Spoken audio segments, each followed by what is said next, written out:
Bonjour, je m'appelle Caroline, j'ai été avocat pendant 15 ans et maintenant je suis aumônier de prison.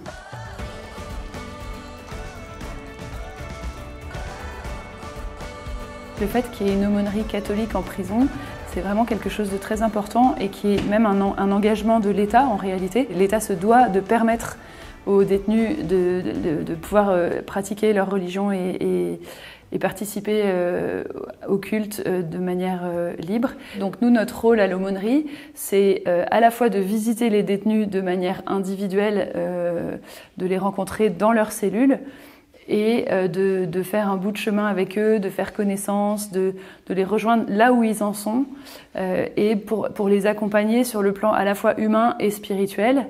Et puis notre rôle, c'est aussi d'organiser les cultes en détention, et pour ça, on organise un groupe biblique toutes les semaines, tous les samedis matins, et la messe toutes les semaines aussi, le dimanche matin, dans le gymnase de la prison. À la messe, il y a entre 40 et 50 détenus à peu près qui viennent toutes les semaines.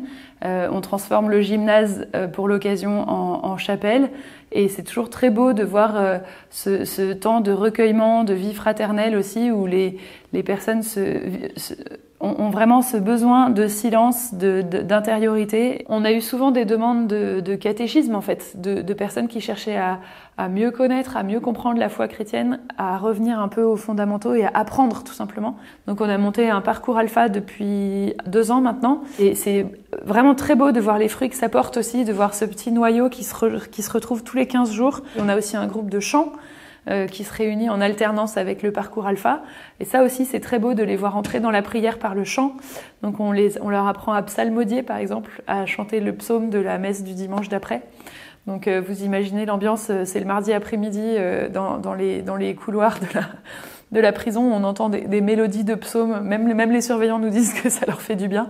Voilà, donc ça c'est des très beaux moments aussi. Alors nous, on rencontre les détenus à leur demande. Donc c'est vraiment eux qui font une démarche pour rencontrer un aumônier. Alors c'est pas toujours des personnes qui ont une foi très profonde ou très ancrée ou qui étaient pratiquantes à l'extérieur. Bien souvent, c'est des personnes qui se posent des questions, qui sont en recherche ou qui sont ce qu'on appelle des recommençants, donc des gens qui ont eu un semblant d'éducation chrétienne dans leur jeunesse ou qui ont quelques souvenirs d'être allés à l'église avec une grand-mère, avec une tante, etc. et puis qui redécouvrent ça. Et souvent, la prison, en fait, c'est un moment favorable pour une forme d'introspection, un retour sur soi, le fait de se reposer un peu les grandes questions, les grands choix de vie, et la question de Dieu émerge au milieu de tout ça. Et donc c'est souvent un moment où même des personnes qui à l'extérieur n'avaient pas une pratique religieuse assidue, saisissent cette opportunité qui leur est donnée et sont très demandeurs en fait de rencontrer des aumôniers et d'amorcer quelque chose. Par exemple, une anecdote que je peux vous raconter, c'est un jeune homme qui s'appelait Samuel, qu'on a beaucoup visité, beaucoup accompagné, et il avait eu une enfance et une adolescence compliquées, chaotiques, avec beaucoup de délinquance. Et quand on l'a rencontré, donc on lui dit et Dieu au milieu de tout ça. Donc il nous dit oui, je crois en Dieu. J'avais une grand-mère que je suivais à l'église quand j'étais petit, mais moi quand j'étais jeune, j'étais toujours en colère contre Dieu. On finit par lui demander mais Samuel, est-ce que quelquefois vous priez? Est-ce que ça vous arrive aujourd'hui de parler à Dieu? Et là il nous dit non.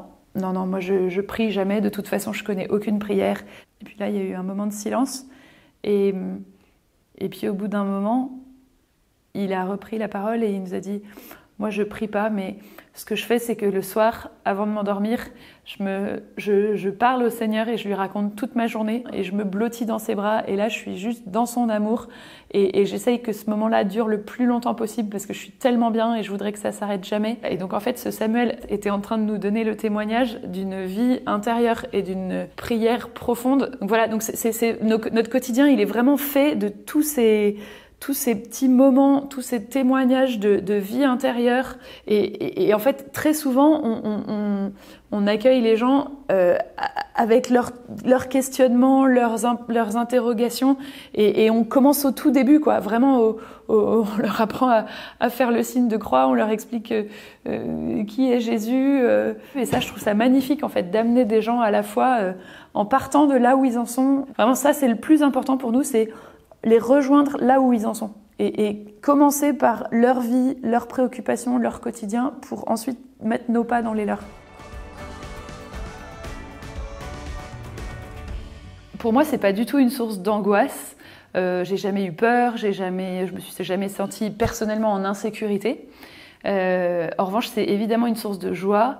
Et de joie, c'est mystérieux, c'est pas une joie légère, c'est une joie profonde qui vient de plus loin, c'est-à-dire c'est la joie de se sentir à sa place, de se sentir utile, de se sentir un instrument entre les mains du Seigneur pour lui permettre de faire un bout de chemin avec toutes ces personnes-là. Et en fait, j'ai vraiment le sentiment d'être témoin oculaire direct de premier rang de l'action de Dieu dans la vie de tous ces hommes.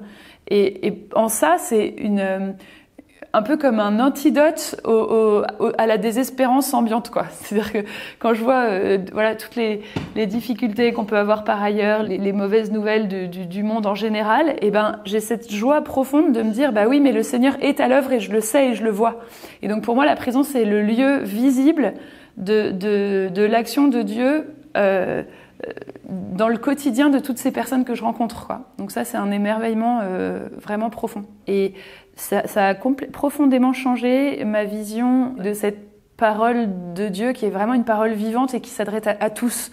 Moi, c'est ça qui me frappe, en fait, je suis émerveillée par la foi des pauvres, la foi vraiment élémentaire de ceux qui sont en situation de détresse et qui se tournent vers Dieu comme une sorte de dernier recours et qui mettent tout leur espoir dans le Seigneur parce qu'ils n'ont plus rien d'autre à quoi se rattacher, quoi. Ensuite, il y a évidemment des moments lourds.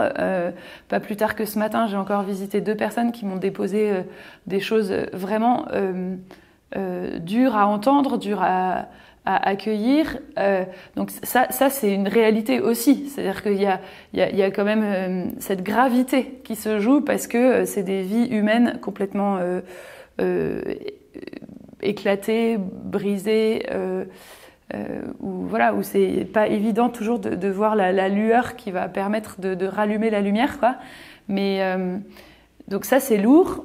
C'est important pour ça qu'on soit en équipe, donc on n'est pas tout seul, on a une vie d'équipe qui nous porte et qui nous soutient.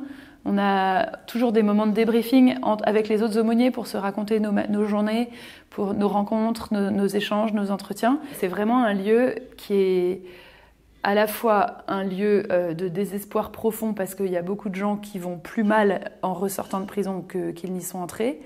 Mais c'est aussi un lieu d'espérance et c'est là que tout est mêlé parce qu'il y a aussi des vrais chemins de transformation profonde, de conversion, de personnes qui trouvent le ressort en eux pour aller vers l'avant, pour prendre des décisions fortes, pour changer de vie. Il y a des personnes qui nous disent la prison m'a sauvée. Une des phrases qu'on répète très souvent en prison, c'est « le passé, Dieu le pardonne, l'avenir, Dieu le donne ». Voilà, ça c'est un peu le résumé de ce qu'on essaye de vivre avec les détenus, avec cette question du pardon qui est à la fois centrale et en même temps très très délicate en prison. Parce que évidemment ça questionne toute la place des victimes, toute la place de la faute, de la culpabilité, du pardon de Dieu, du pardon des hommes, de la justice humaine aussi qui prend son temps et c'est bon quelquefois qu'elle prenne son temps. Mais au milieu de tout ça, il y a une vraie espérance et cette espérance, c'est qu'aux yeux de Dieu, on n'est jamais foutu. Donc ça, c'est des choses qu'on leur redit souvent et qui, petit à petit, font leur chemin. Un des évangiles qu'on lit beaucoup avec les détenus, enfin les deux qu'on lit vraiment souvent avec les détenus, c'est le Fils prodigue. Ça, c'est quelque chose qu'on médite beaucoup avec les détenus.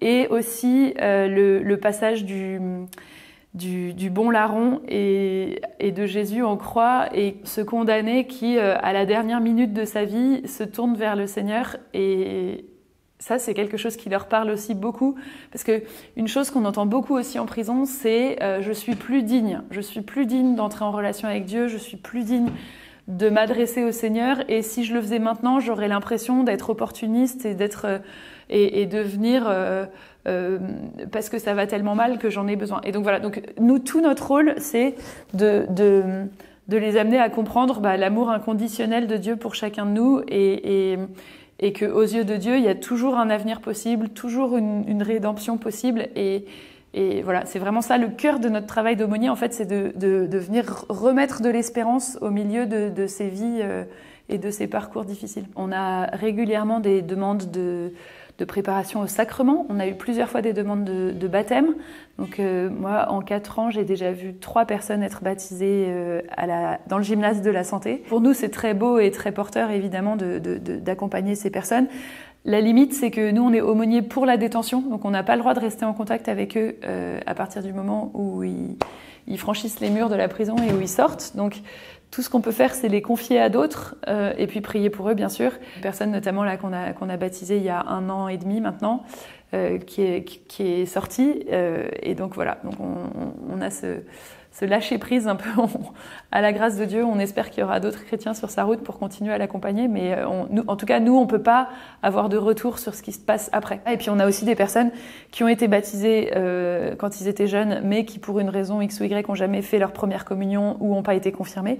Ça, c'est aussi des choses qu'on accueille avec joie et qu'on peut accompagner et célébrer en prison. Alors, il y a une figure en prison qui est intéressante pour nous, c'est la figure de Jacques Fesch, qui est cet ancien détenu de la santé, donc qui a été condamné à mort en 1957. C'est une figure qui est belle parce que c'est quelqu'un qui a vraiment fait un chemin de conversion profond en prison, qui a écrit beaucoup et qui a écrit sa relation intime avec Dieu. Donc il savait qu'il allait mourir et il a vécu cette détention vraiment en intimité avec le Seigneur, et il a eu ce cri plein d'espérance de dire je me suis jamais sentie aussi libre. On a eu l'occasion de donner une pièce de théâtre en prison l'année dernière sur la vie de Jacques Fesch.